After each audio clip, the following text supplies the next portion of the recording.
El 7 de noviembre de 2014, Blizzard hizo historia en el escenario del Anaheim Convention Center de California durante su octava BlizzCon. Chris Metzen, vicepresidente de la compañía, anunciaba la primera nueva propiedad intelectual de Blizzard en 17 años con un espectacular tráiler.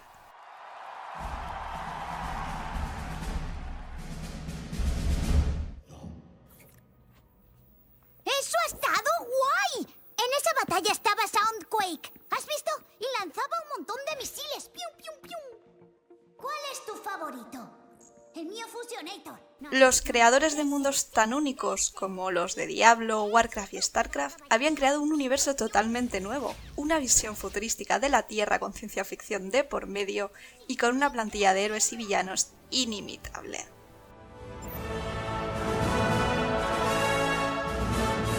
El 24 de mayo de 2016, año y medio más tarde, Overwatch se estrenaba en el mundo entero para convertirse en un éxito tanto en ventas como en críticas, y siendo a día de hoy uno de los FPS más jugados y disfrutados.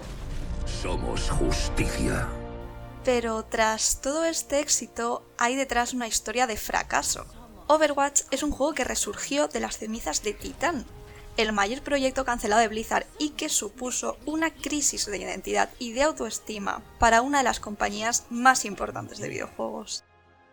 En este vídeo vamos a hablar de cómo la cancelación de Titán dio paso al nacimiento de Overwatch, cómo se concibieron los icónicos personajes que caracterizan el juego y, en definitiva, cómo se llegó al resultado final que conocemos hoy día. Bienvenidos y bienvenidas a los orígenes de Overwatch.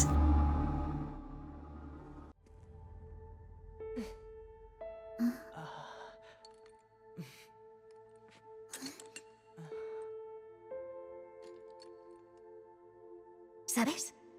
Siempre hacen falta nuevos héroes.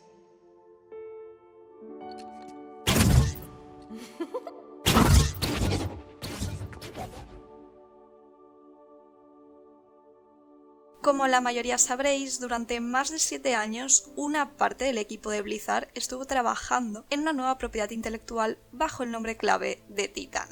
Aunque se ha desvelado muy poco sobre este proyecto hasta el momento, lo que sí sabemos es que se trataba de un nuevo MMO que quería seguir los pasos del éxito de World of Warcraft. Pese a contar con desarrolladores de muchísimo talento, lo cierto es que Titan no llegó a ver la luz, y Blizzard, tras un año intentando salvar un proyecto que no se aguantaba, decidió cancelarlo.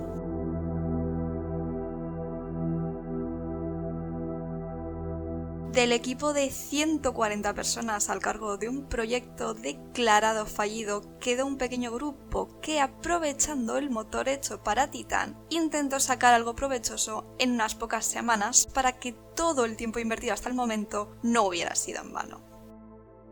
Este pequeño equipo, en el que se encontraba Jeff Kaplan, tenía un periodo de 6 semanas para presentar algo diferente que, de ser suficientemente atractivo, entraría en producción, por lo que se vieron obligados a ser lo más creativos posibles en un periodo, recordemos, totalmente de luto. Lo de a la tercera bala vencida casa totalmente con el caso de Overwatch, ya que necesitó de 2 intentos previos hasta llegar al bueno. La primera idea sólida partió de un MMO con el universo de Starcraft y de Warcraft, pisando sobre seguro desde luego. Es curioso apuntar que en esta fase se cogió inspiración de varios diseños conceptuales de Chris Metzen para Starcraft 1, y aunque este primer intento de proyecto quedó descartado, sí que este personaje en concreto serviría de inspiración para un conocido vaquero que aparece por Overwatch. Yo soy tu hombre. Tras eso pasaron a querer una nueva IP en un universo nunca creado antes. Se trataba nuevamente de un MMO dentro de un mundo donde habitaban diferentes especies, e iba a estar basado en clases. Pero precisamente porque la mayoría del equipo tenía experiencia en MMOs, sabían que con el tiempo que tenían, ese proyecto no podía de ninguna manera llegar a buen puerto. Fue aquí cuando entró el debate sobre tener docenas de clases en lugar de unas pocas, que llegó al planteamiento de ¿Y si las clases tuvieran menos que hacer y fueran más especializadas? ¿Y si tuvieran habilidades únicas e historias de fondo? Un concepto que atrajo lo suficiente como para descartar la parte del MMO y empezar a tirar de concept art hecho para Titán. Y ahí es donde la esencia de Overwatch realmente catalizó. Cogiendo el arte de los personajes de Titán, hechos en su mayoría por Arnold Sang, Kaplan empezó a elucubrar con los conceptos de héroes e historias basados en cada uno. Esto de personajes únicos era algo que sabía que no podían hacer en un MMO, pero que encajaba en un juego de disparos, el género predilecto de Kaplan. Con el arte conceptual de personajes de Titán en mano y la aprobación posterior de Chris Metzen, el equipo dejó de trabajar en el concepto anterior de MMO de mundos cruzados para apostar definitivamente por el futuro Overwatch. La clase Jumper, la clase saltadora que hicieron para Titán y que probablemente no suene para nada, fue con la que caló la idea de dotar de unas pocas habilidades únicas a cada personaje para quitarle ese anonimato y dotarlo de una historia y de una personalidad. El nombre de Overwatch además llegó a una fase muy temprana de toda esta conceptualización, cuando entendieron que sería mucho más inspirador para todo el equipo tener un nombre ya definitivo para su proyecto.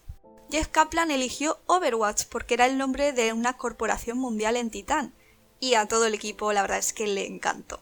En esta fase también se estableció una tierra futurística como ambientación del juego, y se pensaron un total de 12 mapas de inicio, cogiendo nuevamente mucho concept art de Titán. Se tomó inspiración de estas localizaciones que en su momento se hicieron para el proyecto fallido y se adaptaron al estilo único, mucho más colorido y vibrante que el que tenía Titán. Por desgracia, ir con una buena idea debajo del brazo no era suficiente como para que Blizzard diera luz verde para empezar su desarrollo, especialmente tras el fallido Titán. El equipo entonces preparó una presentación para convencer tanto a Blizzard como a Activision, donde se incluyó una llamativa diapositiva con una propuesta de personajes. Algunos eran clases jugables de Titán, otros eran NPCs, otros eran ideas rápidas que habían surgido durante una lluvia de ideas, como es el caso de Winston. Longshot, por ejemplo, acabó evolucionando en Widowmaker, McCloud en McCree, Angelica en Mercy, y la Mercy que vemos es una versión inicial de Pharah. Y lo mismo pasa con Ironclad, que evolucionaría en Torbjorn. Y Hanzo, evidentemente, es Genji. Sé quién eres, Hanzo. Y también hay otros realmente interesantes que de momento no han visto la luz, como es el caso del personaje de Mama Home. Pero en cualquier caso no nos detendremos más en los orígenes y la evolución de estos personajes, porque de esto irá el segundo vídeo, así que volvamos a la historia cronológica. Es importante aquí entrar en contexto para aquellas personas que no hayan caído que el equipo en ese momento más fracasado de Blizzard estaba intentando vender a Activision, dueños de Call of Duty, el proyecto de un shooter en primera persona.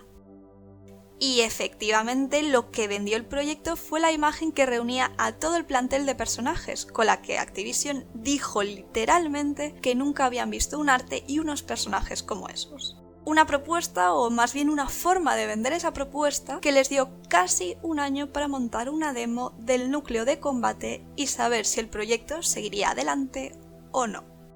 La demo que se preparó fue el templo de Anubis, completamente montada e iluminada en el motor que, modificado de Titán, funcionaba ahora sí a la perfección. En este sentido, Blizzard insiste bastante en que aunque Overwatch parte del arte y los escenarios de Titán, se trata de un proyecto nuevo que se hizo desde cero. Incluso personajes pillados de Titán, como Reaper, se rehicieron totalmente. O lo mismo con el caso del motor, más de 3 millones de líneas de código se borraron de Titán para hacer Overwatch, manteniendo solo 760.000 líneas de código del juego cancelado. En septiembre de 2013 fue la primera vez que se hizo un render en el motor y para octubre ya se podía jugar con una versión primitiva de Tracer. El primer test de jugabilidad fue un mes después y la prueba para ver si el juego funcionaba y era divertido se hizo con 4 personajes: Tracer, Reaper, Widowmaker y Reinhardt. que al dar problemas de equilibrio por ser el primer personaje a melee, se sustituyó por el personaje que acabó evolucionando en Pharah. Una primera demo que tanto a los dirigentes de Blizzard como a los de Activision les encantó. Un par de meses después, y con el modo de juego de captura del punto en el mapa y por lo tanto el core combat hecho, pudieron demostrar que el proyecto tenía que salir adelante. La meta a la que ahora se ajustaban era la de anunciar Overwatch la siguiente BlizzCon, la de 2014, algo que evidentemente dio un chute de autoestima al equipo, que todavía, recordemos, no se habían recuperado del gran fracaso. Pese a esto, Jeff Kaplan estaba preocupado porque eso también suponía anunciar oficialmente la cancelación de Titan y revelar que Blizzard estaba haciendo un shooter, género, recordemos, en el que no estaban especializados, algo que podía significar también una mala acogida por parte del público.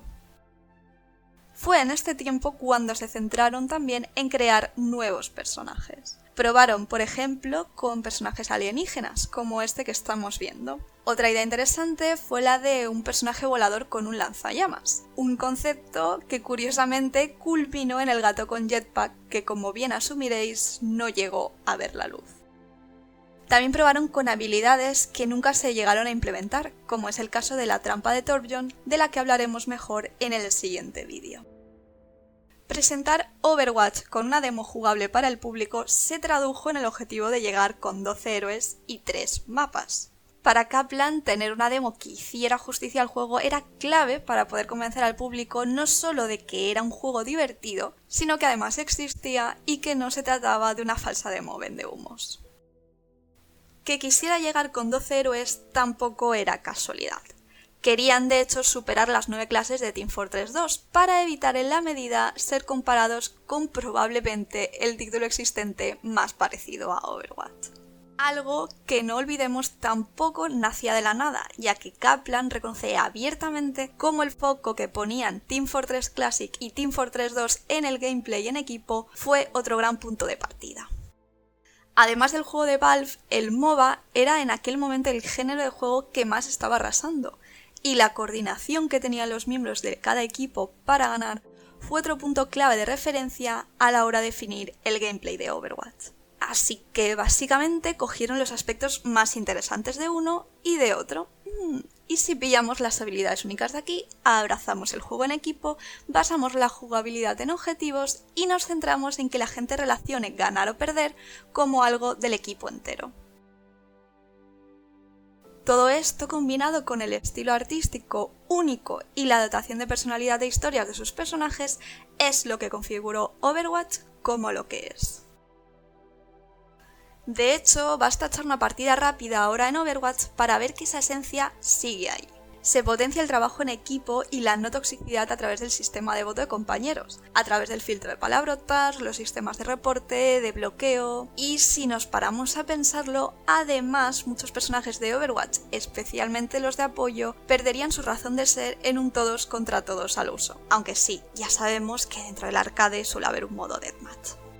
Tampoco, y como bien se anunció desde el principio, hay un modo historia al uso, pero como los fans saben, Blizzard se ha encargado de que todos y todas conozcamos la historia de fondo de cada personaje y el mundo futurístico de Overwatch.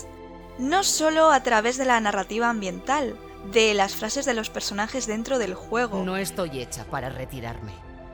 A través de los aspectos que se van sacando o de los grafitis, sino también a través del transmedia, gracias a fantásticos cortos y cómics que hacen que los fans del juego con un interés más allá de pasarlo bien o de competir puedan ahondar en la obra. Nos vemos en la meta.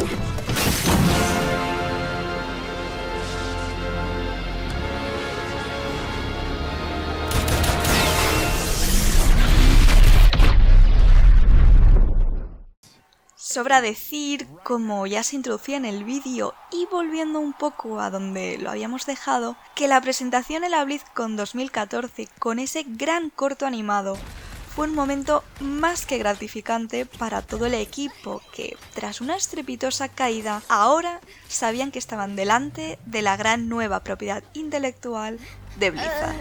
Tranquilos, chicos, llega la caballería. En la segunda parte del vídeo ahondaremos brevemente en los orígenes de diseño y arte de cada personaje de Overwatch, puesto que, como hemos ido explicando, en última instancia, el juego va de estos maravillosos héroes. ¡Buenos días, dormilón! Hay trabajo que hacer. Gracias por ver el vídeo y hasta pronto.